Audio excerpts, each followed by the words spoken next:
Kalau Pak Amin itu jadi wali kota kembali ya, insya Allah, hanya Pak Amin menurut saya yang orang memang kalau mau berjumpa itu nggak sulit gitu ya, karena Bapak ini memang kalau jumpa di jalan itu juga selesai gitu. Hari ini perlu kita akui bahwa Pak Amin ketika jadi wali kota itu dari 8.000 UMKM kan, hari ini sudah 17.000 UMKM.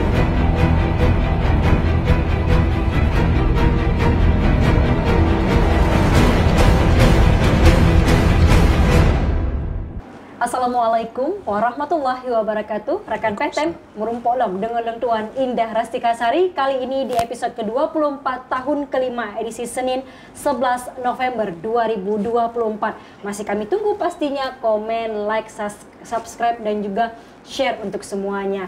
Dan kali ini kita akan berbicara mengenai pemilihan kepala daerah pilkada yang bulan November ini akan kita bersama laksanakan di serentak seluruh Indonesia. Tema kita Gen Z. Ini menarik kalau kita bicara Gen Z, generasi Z. Dan milenial mendominasi khususnya pemilihnya di Pilkada Banda Aceh. Benarkah pasangan Aminullah Isnaini merupakan pasangan yang tepat? Atau bagaimana kemudian ramuan program yang sudah dipersiapkan untuk para Gen Z ini di Kota Banda Aceh? Kita akan berbincang dengan Ketua DPRK, Ketua Komisi 2 DPRK Banda Aceh, Bang M. Zidan Al-Hafidh Esket. Assalamualaikum Bang Zidan. Waalaikumsalam warahmatullahi. Terima kasih banyak waktunya di sela kesibukan untuk PTM. Bang, ini menarik kalau kita bicara Gen Z ya. Sama-sama Gen Z soalnya. Jadi asik nih ngobrolnya ya. Jadi Gen Z ini kan memang pemilih-pemilih pemula lah kita katakan ya. Dan memang rentang usia 17 tahun yang memang kemudian diperbolehkan untuk mengikuti pemilihan gitu ya. Nah ini kan kita bicarain 60% Bang, mendominasi sekali, khususnya di Kota Banda Aceh. Betul. Ya. Kalau Abang lihat, kita ke peta dulu nih, peta Gen Z di Kota Banda Aceh ini 60% lebih Bang. Bagaimana kemudian program-program lah Pak Amin nih, ini kan sudah diberi kesempatan kemudian yang kemarin. Ini apa program-program yang menarik nih untuk Gen Z nih Bang? Oke, Assalamualaikum warahmatullahi wabarakatuh Kak. Waalaikumsalam. Mungkin sedikit saya ingin menyampaikan ya bagaimana sebenarnya dan apa yang ingin dibuat oleh Aminullah Isnaini untuk pilkada kali ini. Nah, tentunya saya salah satu selaku Gen Z hari ini, yang dimana usia kita masih di Gen Z Kak. Jadi ada sedikit perbedaan perilaku dan juga perbedaan dari mereka ataupun kami, dimana perilaku ini yang saya sebutkan tadi cenderung para Gen Z ini adalah pemilih-pemilih cerdas. Nah, kenapa demikian? Dan kritis juga ya Bang? Kritis, rata-rata kritis. Ya. Jadi kenapa hari ini para pemilih dari pemilih pemula Gen Z ini mereka cenderung kritis, tetapi ada satu dua hal yang membuat sifat kritis mereka ini tuh masih salah sasaran saya lihat hari ini. Salah jalur. Salah jalur gitu. Jadi saya sempat berdialog dengan beberapa teman-teman saya, sempat kita tukar pikiran, sharing, dan ini menjadi salah satu kegiatan kita di warung kopi. Karena kita orang Aceh biasanya kan di warung kopi tuh. Nah, jadi kita duduk di sana, kita sering ngobrol-ngobrol tentang politik, dan saya lihat memang hari ini circle ya, kalau kita bahasanya ya bahasa Gen Z ala-ala. Lingkaran circle. Lingkaran ya, lingkaran pertemanan ataupun circle. Hari ini yang paling sehat itu adalah circle politika. Nah, yang paling sehat? Yang paling sehat menurut saya politik. Kenapa? Karena hari ini ya dengan maraknya teknologi yang mendorong kita pemilih pemula ini menjadi pemilih cerdas tadi yang kritis. Nah, itu yang mendorong mereka menjadi kritis. Artinya ada bertukar ide gagasan di sana, terus kemudian bisa ada kan banyak pendidikan juga, bagaimana lobbying ya Bang, bagaimana negosiasi di situ maksudnya, atau apa indikator lainnya? Salah satunya ketika saya bilang tadi politik itu, ketika kita duduk membicarakan politik, ini kan kita duduk di warung kopi, kita berharap bisa produktif Kak. Kita berharap produktif dan tidak sia-sia waktu-waktu kita. Jadi ketika saya lihat di situ kita sempat berbicara tentang bagaimana calon pemimpin ke depan, kemudian juga apa program-program yang sudah pernah ada di Banda Aceh. Nah, yang saya bilang tadi ada yang salah jalur itu, ketika mereka baru saja terjun ke dunia politik, kemudian mereka kritis, tetapi dasar-dasar kritisinya ini belum cukup kuat saya lihat. Pondasinya nggak kuat. Pondasinya belum kuat. Sehingga perlu penajaman-penajaman perlu mungkin gagasan-gagasan kepada anak-anak muda kita yang Gen Z ini agar mereka benar-benar paham apa yang dibicarakan. Nah, karena berbicara politik ini sangat luas, Kak. Nah, jadi demikianlah kira-kira kalau kita sedang duduk ngopi sama teman-teman Gen Z. Nah, untuk Aminullah Isnaini sendiri, kita hari ini menyajikan program-program yang perlu kita sadari di Banda Aceh itu setelah COVID kemarin itu kan tingkat pengangguran sempat meningkat karena banyak teman-teman kita yang sudah di PHK, banyak teman-teman kita yang sudah pulang kembali ke daerah.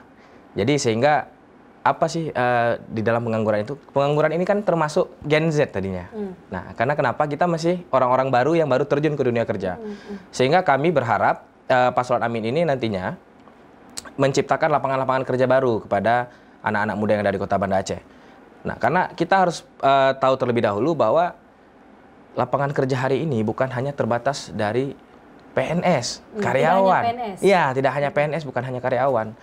Tapi kita pengen membentuk jiwa-jiwa entrepreneur di teman-teman kita, di rekan-rekan kita. Nah, jiwa-jiwa ini adalah entrepreneurship ataupun kita bangun UMKM di Banda Aceh sehingga Banda Aceh ini bisa bertahan, Kak. Nah, perlu jiwa kewirausahaan ya, Pak? Jiwa kewirausahaannya. Jadi sudah diramu pasti banyak program-program ya, Bang. Tentunya program-program ini sudah dijalankan ya pada masa ketika Pak Aminullah Usman Wali Kota, Cik Zainal Wakil Wali Kota, itu sangat banyak program-program yang sudah mulai dijalankan. Inovasinya apa, Bang, kira-kira untuk ke depan ini? Jadi yang paling pertama sekali perlu kita lihat hari ini yang paling memudahkan nih. Saya kan pedagang, kalau pedagang itu kan dia ada izin berusaha ya, NIB ya dan segala macam. Izin berdagang, sorry. Jadi ketika dari perizinan dulu kita bahas, apa terobosan dari Pak Amin? Hari ini perlu kita akui, MPP atau pelayanan publik yang dibuat di Aset Mati saat itu, di Pasar Aceh tentunya, di lantai 3 ya, itu sangat membantu masyarakat, Kak. Nah, itu orang nggak sadar bahwa itu adalah terobosan dari Bapak Aminullah dan Cik Zainal saat itu. Dan itu merupakan yang terbaik, dan juga di Sumatera yang terbaik. Bahkan kalau di Aceh mungkin ini yang operasional pertama itu MPP kita gitu di Banda Aceh. Kemudian dari segi perizinan itu MPP. Kemudian ada permasalahan lagi ketika kita membangun UMKM, dari mana uangnya, dari mana modalnya. Bapak Aminullah Usman dan bersama Cik Zainal saat itu menggagas ya lembaga mikro ya, Al-Mahirah Muamalah Syariah saat itu. Al-Mahirah di pasar, Muamalah Mahirah ini mungkin agak mirip namanya. Jadi di LKMS Mahirah Muamalah ini, disitulah kita mempermainkan dan juga menjalankan bagaimana si modal ini bisa disampaikan kepada para pelaku usaha ini. Yang tentunya di dalam itu ada syarat-syarat, Kak. Nah, ini kenapa ada syarat-syarat, kenapa ada ketentuan-ketentuan tertentu di dalam persyaratan ini. Kita kiranya agar uang ini tidak, ketika kita berikan modal ini kan uang nih, Kak. Nah, kita berharap agar modal ini betul-betul tersasar tepat sasaran, bahwa dia adalah pelaku usaha yang benar-benar pelaku usaha. Makanya diperlukan perizinan. Nah, artinya dimudahkan untuk kita. Dimudahkan, sangat dimudahkan. Dan mungkin ada beberapa hal ketika debat kemarin saya simak, mungkin dalam pelaksanaannya setelah modal usaha itu diberikan, pendampingan dari pelatihan-pelatihan ini belum maksimal. Nah, yang saya lihat demikian. Mungkin juga ada hubungannya dengan 2019 atau 2020 ya, kala itu kita COVID, sehingga banyak hal-hal yang tidak bisa kita maksimalkan. Nah, mungkin pelatihan itu kan kalau kita membahas UMKM ini ya, mungkin karena saya di Komisi 2 juga. Jadi UMKM ini adalah bagian dari saya hari ini. Karena saya sendiri pelaku UMKM. Saya sendiri pelaku UMKM, jadi saya paham betul bagaimana sebenarnya pelaku UMKM ini bisa besar. Kita selain kita perizinan harus jelas, kemudian kita pasarnya harus ada, modalnya juga harus kita siapkan. Kita juga harus siapkan bagaimana sistem kita marketing ke depan. Nah, apakah itu kita main ekspor atau kita bisa menjual di tingkat provinsi dan segala macam, sehingga usaha yang punya dari anak-anak kita milenial, Gen Z dan juga teman-teman kita yang berdagang ini bisa kita up, Kak. Nah, sehingga menjadi salah satu produk asli daerah ataupun menjadi salah satu produk dari nasional nantinya. Kita berharap demikian. Karena kalau kita bicara milenial kan Bang, banyak apalagi mendominasi kemudian pemilihnya. Karena saya yakin keempatnya kalau kita bicara debat itu menawarkan luar biasa programnya masing-masing ya. Ada akademi, ada kemudian yang gratis banyak lah kemudian. Ya kalau tadi dari paslon nomor 3 ya Bang kita bilangnya Pak Amin itu UMKM yang kemudian diberikan. Tapi bagaimana kemudian kepada mereka yang memang ini kan Gen Z nih Bang. Tadi bukan hanya PNS kan? Dia ini bingung juga ini mau ngapain gini kan? Artinya mereka sudah selesai sekolah, sudah selesai pendidikan, tapi ini gimana ya? Saya mau ngapain ya setelah ini? Jadi mereka artinya belum ada arah. Nah, itu bagaimana kemudian untuk mereka-mereka yang memang baru, seperti apa program-program yang dimunculkan? Nah, katakanlah di dalam kita dalam dunia bekerja, terjun di dunia bekerja. Jadi itu kan ada dua solusi tadi. Ketika ada orang yang selesai kuliah nggak tahu kemana, ada orang yang selesai sekolah nggak tahu kemana. Berarti kan ini kembali ke SDM-nya. Nah, ketika orang-orang yang selesai sekolah itu memang tidak tahu kemana, maka kita ingin mengajak sebanyak-banyaknya Kak untuk melahirkan UMKM. Hari ini perlu kita akui bahwa Pak Amin ketika jadi wali kota itu dari 8.000 UMKM Kak. Hari ini sudah 17.000 UMKM. Nah, bayangkan 8.000 ke 17.000. 8.000 ke 17.000 itu adalah angka yang luar biasa hari ini. Kenapa? Karena berarti ada kiat-kiat, ada program-program yang mendorong anak-anak ini menjadi pelaku usaha. Nah, jadi dengan sekian banyak permudahannya tadi itu perizinan segala macam, modal usaha, sehingga mereka yakin untuk membangun usaha. Hari ini perlu kita lihat lagi anak-anak muda didominasi. Misalnya kalau saya di dunia kopi ya, kalau kita di dunia kopi itu terobosan-terobosan barunya itu ada kopi mobil hari ini kita di Banda Aceh. Ada kopi yang juga bisa para pelaku kopi mobil. Kemudian hari ini juga ada terobosan baru yang kopinya naik sepeda misalnya. Ini kan ide-ide ini kan munculnya dari para anak-anak muda ini Kak. Karena kenapa? Mereka lah yang terpapar paling tinggi dengan globalisasi. Mereka sangat jelas mereka akan tahu apa sebenarnya sih tren di Jakarta itu apa, tren di Medan itu apa. Bisa nggak ya kita buat di Aceh? Ya, sampai hari ini kita bahkan seperti bunga segar dulunya sudah mulai turun. Hari ini sudah mulai turun muncul lagi. Jadi sudah mulai buka di ini. Hari ini Kak kita saya ketika juga itu kalau malam-malam kalau kita hari ini inovasi inilah yang kita harap bisa lahir di Kota Banda Aceh. Saya rasa kalau Pak Amin itu jadi wali kota kembali ya, insya Allah hanya Pak Amin menurut saya yang orang memang kalau mau berjumpa itu nggak sulit gitu ya, karena Bapak ini memang kalau jumpa di jalan itu juga selesai gitu. Nah, jadi ketika Pak tolong saya lah ini itu biasanya Bapak langsung turun langsung bilang oke ini. Jadi begitulah sosok ayah yang kita rindukan hari ini. Mungkin bukan ayahnya saya maksudnya, tapi adalah ayahnya bagi kita masyarakat Kota Banda Aceh. Satset ya? Satset, ya. Jadi mudah kita permudah insya Allah. Artinya memang fokus ke UMKM ya Bang? Fokusnya UMKM. Khususnya memang anak muda. Kalau tadi kan juga, karena UMKM itu memang dari hulu ke hilir kan? Betul. Jadi tadi bagaimana izin, oke lah kalau kita bilang besar, tapi kalau misalkan di jalan-jalan mereka perlu modal, apalagi anak-anak muda yang memang baru, yang memang bukan privilege apapun gitu kan. Artinya juga bagaimana peningkatan, misalkan mereka sudah ada nih rencananya, bagaimana tadi ada KMS kemudian disampaikan, apakah mereka kemudian sampai hari ini apakah mereka masih bisa mengakses itu misalkan untuk modal usahanya? Nah, untuk LKMS hari ini itu masih berjalan, sampai hari ini masih berjalan. Nah, karena itu adalah peninggalan dari Pak Amin sama Kecik Senal saat itu, sehingga sampai hari ini masih berjalan dan masih banyak teman-teman kita yang hari ini ingin memulai usaha. Saya bilang boleh silakan, coba minta aja sama ajukan di LKMS, ikuti syarat-syaratnya kan dia perlu. Susah kadang, nggak caranya gimana? Nah, syarat-syaratnya itu termasuk dia harus ada saksi, kemudian juga harus ada NIB itu yang sudah ada bukti bahwa dia adalah pedagang gitu. Sudah ada buktinya kalau sudah mulai berdagang malah. Ya. Oke. Tapi mungkin bisa artinya akses itu bisa didapatkan di LKMS sampai hari ini ya untuk anak-anak muda.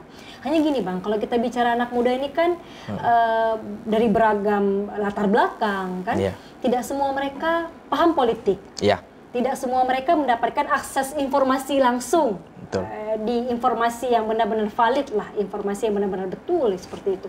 Jadi akhirnya yang muncul kemudian adalah nanti apatis, tamam itu. Itu mungkin betul. hal yang muncul, sama mantap. ada aja. Kemudian itu yang akan terjadi. Lagi pula hal yang lain, misalkan mereka yang baru-baru nggak paham, ya udahlah gitu, mungkin ikut-ikut teman atau siapa gitu yang kemudian bisikan-bisikan itu muncul. Nah, bagaimana kiat kalau dari DEM 03 nih Bang, untuk bagaimana bisa menggait nih pemilih Gen Z? Mungkin pertama sekali kita bahas dulu nih Kak, kenapa mereka ada ikut-ikutan misalnya ya. Jadi di istilah kita itu ada FOMO namanya, fear out of miss out ya. Jadi takut ketinggalan. Nah, takut ketinggalan itu hari ini ada hal-hal segitu ada, dan saya lihat inilah dampak ketika pemilu kemarin. Nah, kita kan baru pemilihan presiden ya beberapa waktu yang lalu, sehingga mereka hari ini ingin mencari kepala daerah yang betul-betul ideal ya untuk mereka. Sehingga ketika di pilkada ini, seharusnya ketika kita masuk ke ranah politik hari ini, justru seperti saya bilang tadi, saya ini mengajak rekan-rekan saya yang anak-anak milenial, anak-anak muda, Gen Z, masuk ke politik. Kenapa? Karena politik ini nggak selamanya seburuk itu loh.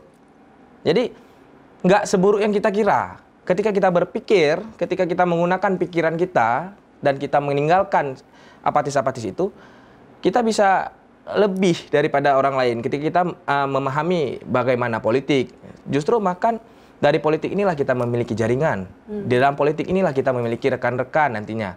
Jadi itu yang kita harap ketika nanti Paslon Amin juga menang gitu. Jadi kalau memang Pak Aminullah dan Isna ini menang, kita juga ingin mengajak ramai-ramai Kak untuk turun, anak-anak muda ini bisa ikut UMKM, kemudian juga kita collab ya dengan influencer, dengan konten kreator. Karena perlu kita sadari, hari ini titik-titik UMKM itu bisa viral gara-gara konten kreator. Nah, kita harus paham, itu adalah bagian dari marketing. Gunakan media sosial. Gunakan media sosial. Dan kita bukan suatu masalah ketika kita menggunakan modal kita untuk marketing. Karena nantinya kita bayar 200.000, baliknya 1 juta Kak.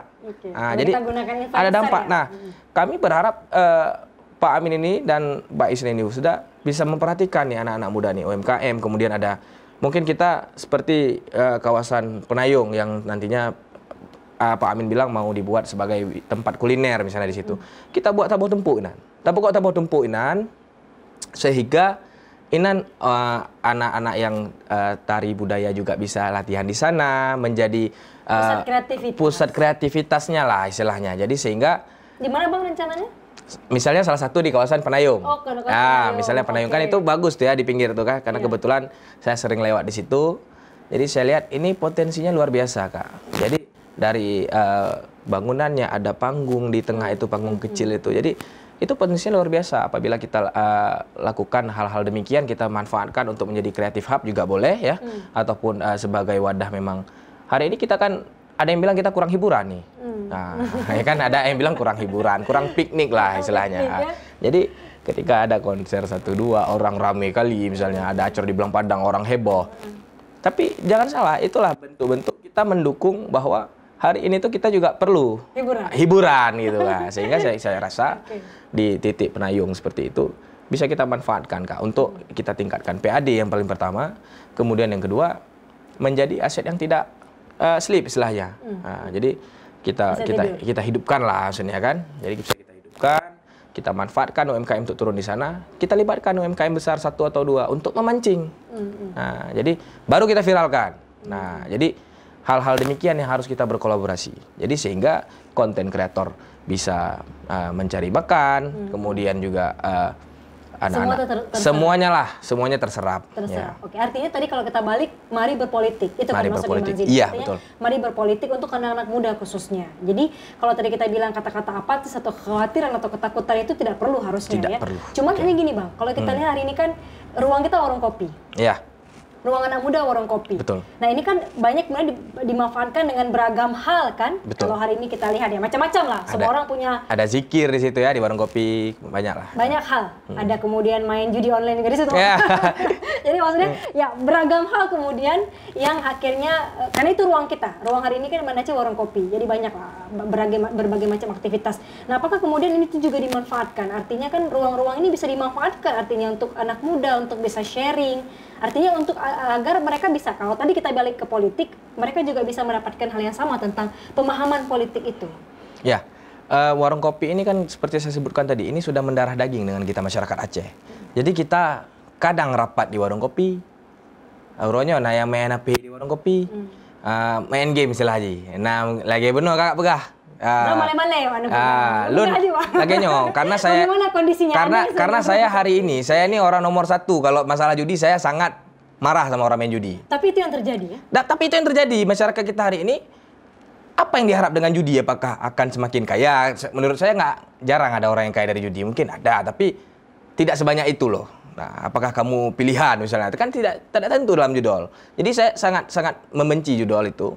Dan pemerintah ini memang sangat. Dan saya mengutuk judol. Nah, kemudian yang ketiga itu, yang selanjutnya yaitu di warung kopi itu hari ini kita bisa lihat ada zikir juga ya setelah ngopi. Kemudian ada yang setelah safari subuh ngopi misalnya ya. Kalau paslon 03 itu ngopi ya setelah safari subuh.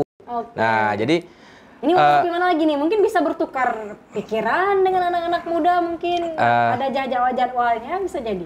Dulunya itu ada, ini sampai sekarang masih berjalan. Mungkin nanti info-info itu artinya pindah ke warung kopi dan satu warung kopi lain. Iya, jadi ada safari subuh. Mungkin itu di Instagramnya Aminullah Isnaini kalau itu diupload biasanya. Dan ini adalah program-program kita untuk kita tingkatkan penjualan di warung kopi. Dan juga kita berharap nantinya bisa kita buat lagi, Kak. Dulu kita sempat buat itu 1.000 rekor saat itu ya. Saring kopi 1.000 orang. Di Taman Bustanul Salatin itu. Kita sempat mencetak rekor di sana. Dan saya ingin melihat ke depan ini, Pak Amin dan Pak Isnaini bisa lagi kemudian menciptakan hal demikian. Misalnya apakah 10.000, kita tujuan kita satu, memperkenalkan Aceh atau Banda Aceh ke mata Indonesia. Lun Kak, waktu lun baca di komen-komen dan segala macam di media sosial. Mantong nah yang pegah. Hai, rupanya Aceh gitu ya. Maksudnya orang ini masih terkejut gitu bahwa ternyata Aceh nggak gitu kali ya. Ada yang bilang Aceh ini rasis segala macam, tapi hari ini Aceh sudah tidak demikian dan kita ingin bersama-sama setelah kita memperbanyak UMKM tadi, pariwisata kita jual, Kak. Nah, ketika UMKM ini berhasil menjadi bentuk dari pariwisata, kita harus marketingnya ini harus dimainkan. Nah, apalagi Pak Amin ini kan orang ekonomi, pasti paham lah saya rasa. Karena kita dalam Banda Aceh ini maksudnya bukan lagi kita pengguna bank konvensional hari ini. Di Banda Aceh ini kan sudah syariah. Hampir semua bank sudah syariah. Sehingga ketika UMKM ini dan juga muamalah kita sudah syariah, ini kita tingkatkan ekonomi syariah kita. Melalui kota dagang, melalui pariwisata. Kita tidak punya pantai yang indah.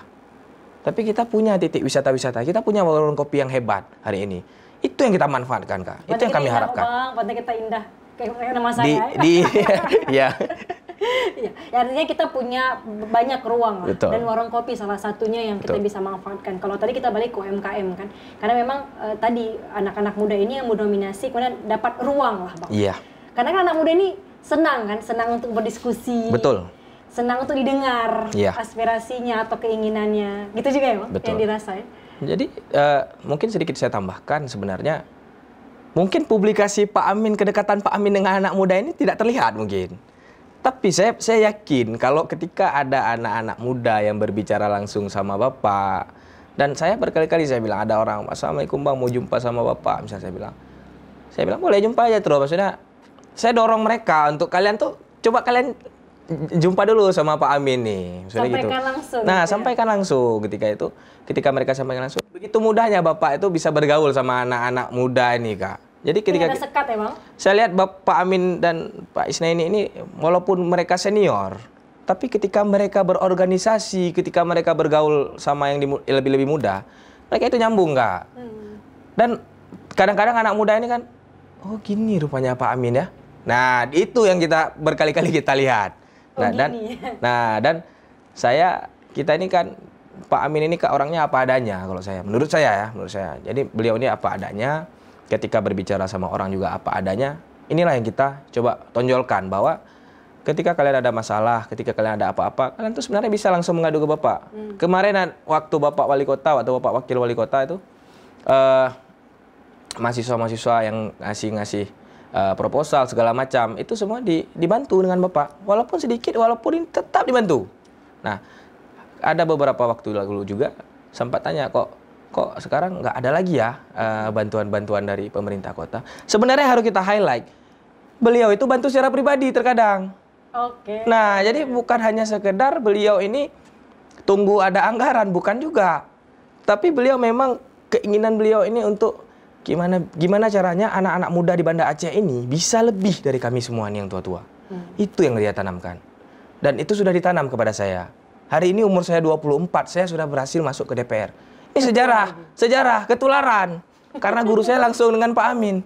Nah, jadi ada Bang Dekgam di situ sebagai pembimbing, ada Pak Amin.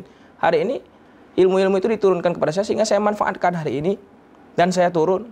Ya, saya melihat mereka bagaimana cara public speaking, ya, bagaimana cara manajemen. Ini luar biasa Pak Amin dengan Bang Isnain ini juga Bang Dekgam. Luar biasa sehingga mereka ini adalah guru-guru saya. Hari ini kita berhasil mengikuti jejak mereka. Dan kita harapkan memang Dan akan kita harapkan lagi Bang Zidan. Betul, kita mengharapkan. Saya menunggu teman-teman milenial lainnya untuk kita bisa ke parlemen. Jadi saya betul-betul mendukung mereka. Saya bilang, saya ini anak muda. Jadi 24 tahun. 24 tahun saya bilang. 24 Jadi tahun. saya bukan klaim-klaim saja muda, tapi saya memang anak muda. Ya.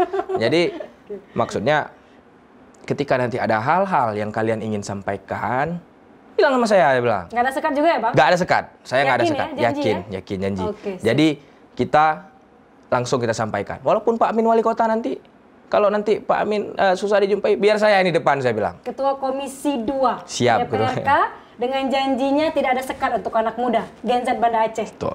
Terima kasih banyak Bang Zidan. Kita udah harus akhiri. Oke. Insya Allah di lain waktu ya Bang Zidan. Oke. Sediakan waktu untuk PTM lagi. Oke, siap. Bang Boleh. Zidan untuk anak muda silahkan. Anak-anak muda Kota Banda Aceh, yang perlu kita tekankan hari ini, jangan pernah apatis terhadap politik. Kenapa? Karena politik ini tidak selalu di negatif. Cukup banyak hal-hal positif, cukup banyak hal yang bermanfaat bagi kita untuk kita mengembangkan diri kita. Baik itu public speaking, baik itu kita berorganisasi, baik kita memiliki jaringan. Sehingga nantinya ketika kita sudah melek politik dan kita ingin mengkritisi, kita itu tidak salah langkah. Kita itu tidak salah orang. Apalagi salah poin. Nah, ini berbahaya. Jadi kalian betul-betul pelajari, tapi jangan takut untuk kita terus-terus belajar. Karena tidak ada manusia yang sempurna, pasti akan ada kesalahan-kesalahan dan juga trial and error, apalagi anak muda. Jadi jangan pernah takut berpolitik, dan politik adalah sangat bermanfaat bagi kita semua. Ketua Komisi 2 DPRK Banda Aceh, Bang Zidan, thank you Siap. untuk waktunya. Terima kasih juga untuk rekan PTM, jangan lupa like, comment, subscribe, dan share insya Allah.